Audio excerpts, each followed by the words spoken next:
Iniciamos entonces el tema de la dinámica. ¿Qué vamos a entender por dinámica? Estudia y describe el movimiento de los cuerpos considerando la causa del por qué se mueve como lo hace. O sea, estudia y describe las leyes del movimiento de los cuerpos en la naturaleza, extendiéndose hoy en día al universo. Entonces, vean la diferencia que hay entre la cinemática, que estudia y describe el movimiento de los cuerpos, pero no considera la causa. Ahora la dinámica sí considera la causa. Y la causa del por qué se mueve como lo hace. Por ejemplo, esta pelotita se mueve en una dimensión en línea recta, vertical y hacia abajo. Pero ¿por qué no lo hace así? ¿Por qué no lo hace de otra forma? ¿Por qué tiene que ser así? Igual que una trayectoria parabólica. ¿Por qué tiene que ser así? ¿Cuáles son las leyes que rigen ese movimiento de la pelotita? Por ejemplo, también puedo tener un péndulo simple y decir, ¿por qué se mueve así? Hay que preguntarse cuál es la razón, cuál es la causa de ese movimiento. Como también puedo considerar un péndulo cónico. ¿Por qué se mueve así? Es la pregunta que nos hacemos. Y quiero saber cuáles son las leyes que rigen este tipo de movimiento. Como también puedo armar un movimiento circular y preguntarme por qué esa partícula se está moviendo en un movimiento circular y no otro.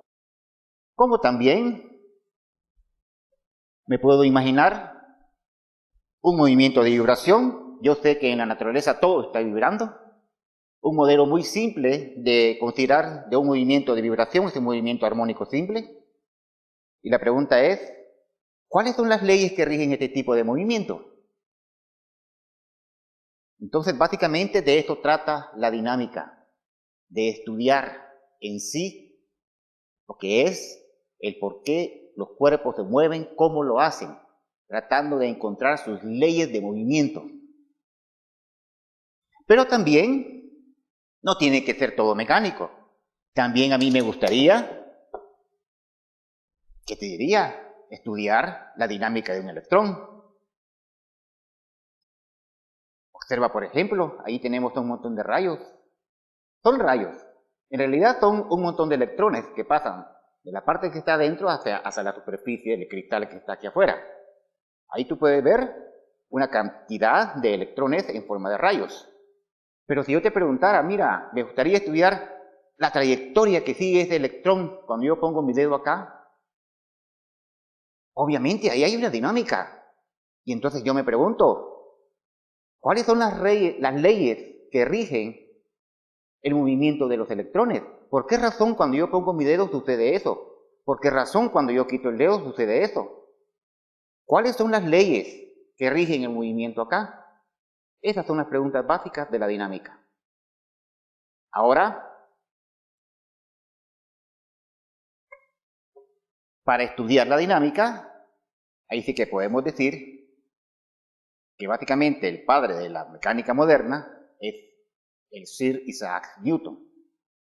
Entonces, básicamente vamos a estudiar las leyes que rigen la dinámica moderna en base a las leyes de Newton.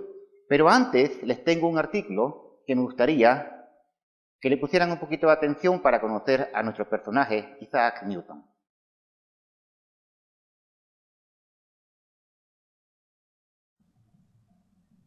Isaac Newton. Si he llegado a ver más lejos, ha sido gracias a que he subido a los hombros de gigantes. Veamos brevemente qué quiso decir en esta frase.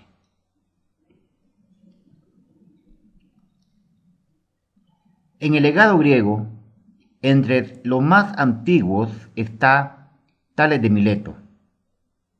Pasa por haber predicho una elipse y haber descubierto varias demostraciones geométricas.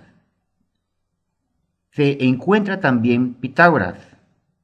El pitagorismo afirma que todas las cosas son y están gobernadas por números, con lo cual la proporción se expone como universo sensible.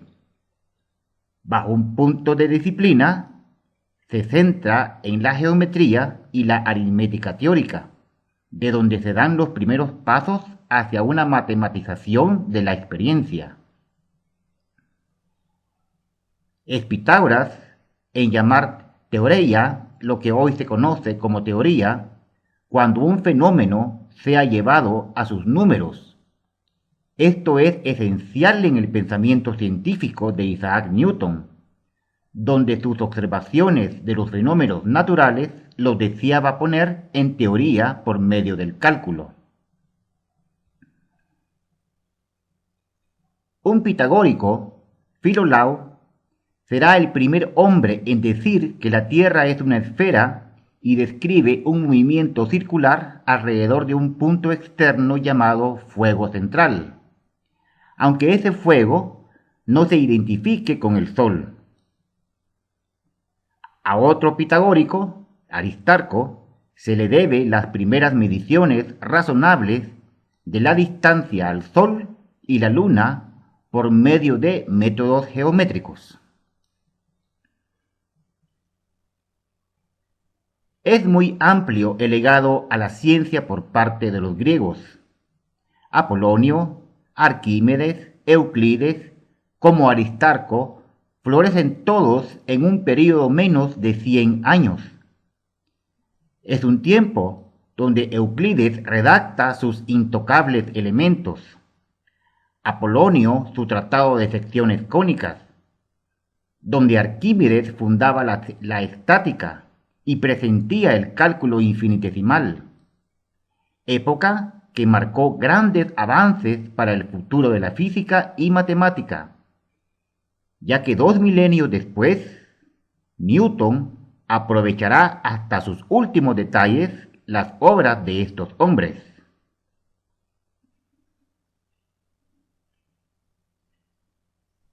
Gracias a Apolonio, Newton y su amigo Kepler, con el concepto profundizado de la elipse, la hipérbola y la parábola, se aplica al descubrimiento de las formas de las órbitas planetarias, siendo la base que más adelante Newton presente la ley de la gravitación universal. Otro gran precedente de la síntesis newtoniana en la Grecia antigua es el estudio sobre el átomo de Leucipo y Demócrito, aunque no hay relación con la física atómica actual. Esto le ofrece a Newton una naturaleza corpuscular donde infinitos átomos dispuestos en el vacío incorporan las propiedades de un cosmos donde exige un movimiento eterno. Así, Newton tiene la fuente intelectual para informar sobre su teoría de la luz, su concepto de materia e ideas cosmológicas. El campo histórico es muy extenso, pero es importante citar a un personaje precursor de la física matemática como lo es Galileo Galilei, quien nace en 1564 en Pisa y muere en 1642, año del nacimiento de Newton. Desde Galileo en adelante, toda explicación mecánica de algún fenómeno estará bajo el postulado de objetividad en la naturaleza. Galileo es un platónico, esto es, un cierto tipo de Pitágoro, singularmente opuesto a la numerología, y esto le exige a alcanzar un conocimiento puramente deductivo del mundo, sustituyendo una física de la experiencia por una física de la hipótesis matemática. No bastaba concebir la hipótesis, era preciso someterla al cálculo. Por ejemplo, no bastaba decir, la misma causa, en las mismas condiciones, produce el mismo efecto. O, la naturaleza no hace nada en vano. Es necesario postularlo en un lenguaje matemático. Newton toma en sus manos la obra de Galileo, Discorsi, Newton encuentra el camino a la dinámica clásica. Le permite explicar el paso de los sólidos a los líquidos y a los gases.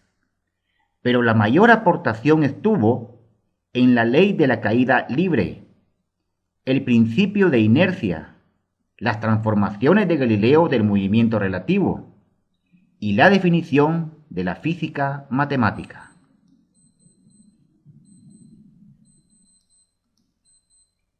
A todo esto, Newton, 1642-1727, se gradúa en 1665 y se orienta hacia la investigación en físicas y matemáticas, de manera tal que a los 29 años ya había formulado teorías que señalarían el camino de la ciencia moderna hasta el siglo XX.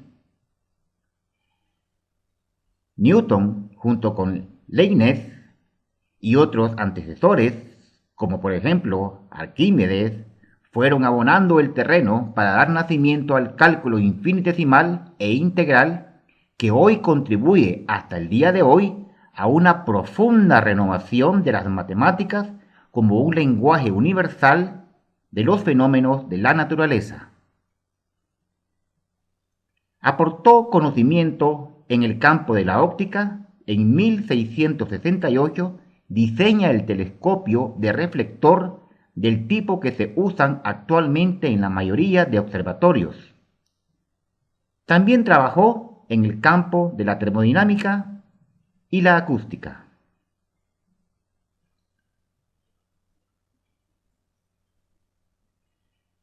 Pero el aporte que lo inmortalizó fue que muchas de esas ideas científicas les dio un carácter sistemático.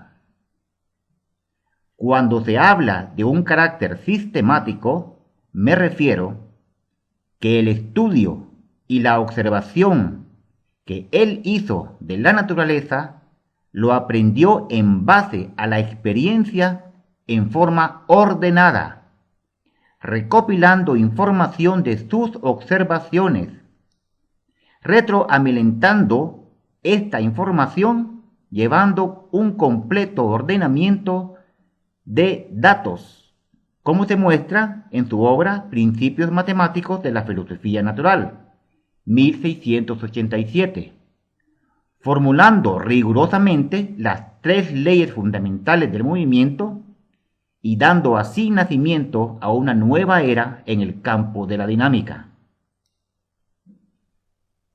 Por ejemplo, por medio de la segunda ley, se encuentran las ecuaciones que rigen el movimiento de un sistema estudiado, las cuales se expresan en una o varias ecuaciones diferenciales de segundo orden.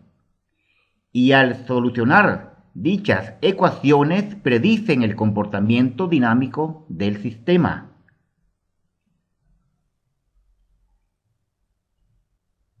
Predicciones como su posición, su velocidad, su trayectoria. En pocas palabras, la evolución del sistema estudiado en el espacio-tiempo, estableciendo las bases de la mecánica clásica. He ahí su grandeza de pensamiento científico. Es por ello que también se le considera el padre de la mecánica moderna.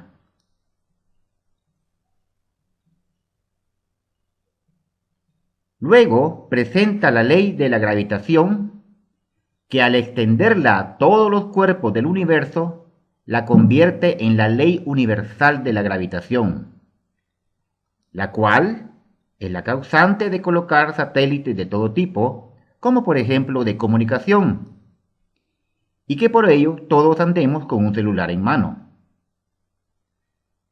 de mandar naves exploradoras al espacio, de predecir el movimiento de los planetas, cometas y más.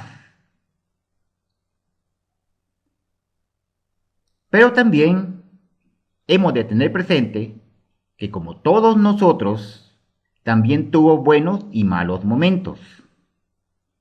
Lastimosamente, en el ámbito familiar, no conoció a su padre.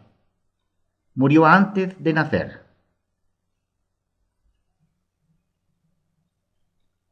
Los estudios primarios fueron de gran utilidad para Newton. Los trabajos sobre matemáticas estaban escritos en latín, al igual que los escritos sobre filosofía natural.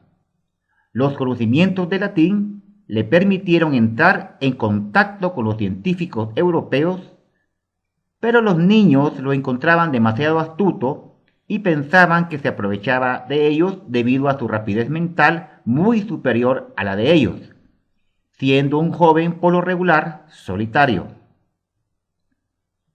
En el ámbito sentimental era feliz con una amiga, varios años más joven que él. Le construyó muebles de muñecas utilizando las herramientas con mucha habilidad. Además pudo haber un romance con ella cuando fueron mayores. Según los registros conocidos, pudo haber sido la primera y posiblemente la última experiencia romántica con una mujer en su vida. Más adelante, ella se casó y recordaba a Newton como un joven silencioso y pensativo. También mantuvo agrios debates con otros científicos, pero culminó en 1705 con la ascensión de prestigio al ser nombrado caballero, Sir Isaac Newton. Para terminar, les dejo un mensaje con sus propias palabras. No sé lo que el mundo pensará de mí, pero a mí me parece ser que tan solo he sido un niño que jugando en la playa encontraba de tarde en tarde un guijarro más fino o una concha más bonita de lo normal. Mientras el gran océano de la verdad se extendía inexplorado delante de mis ojos sin descubrir. Sir Isaac Newton.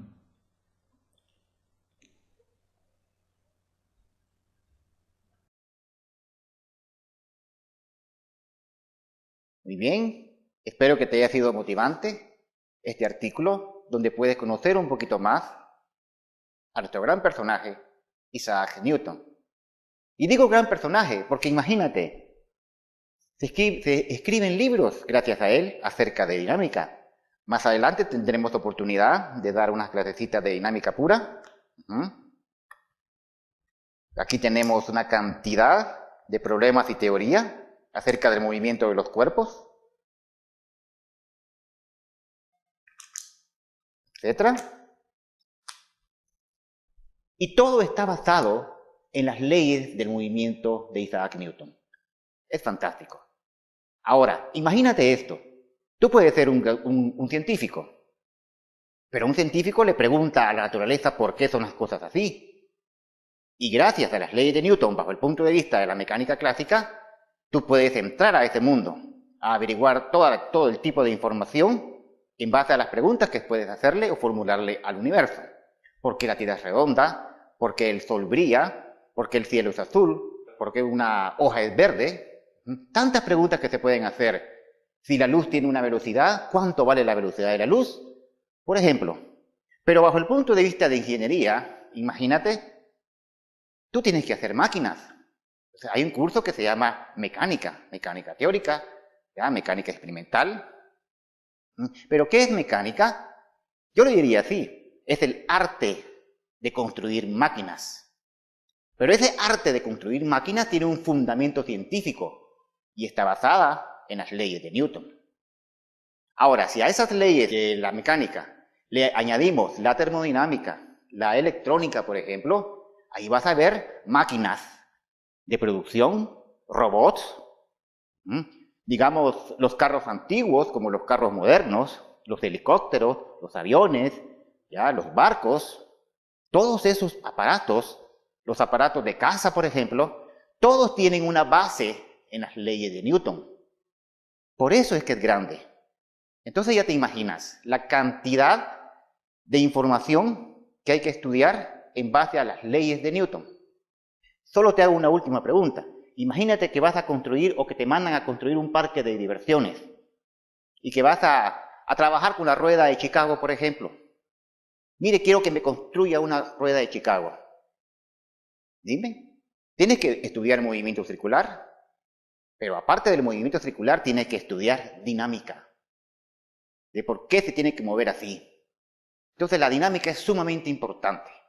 En cualquier carrera de ingeniería, en cualquier lugar del mundo, lo primero que hay que estudiar en estas ciencias es la dinámica. Y ahí entra nuestro personaje Isaac Newton, y la siguiente clase la vamos a dedicar entonces a las leyes de Newton.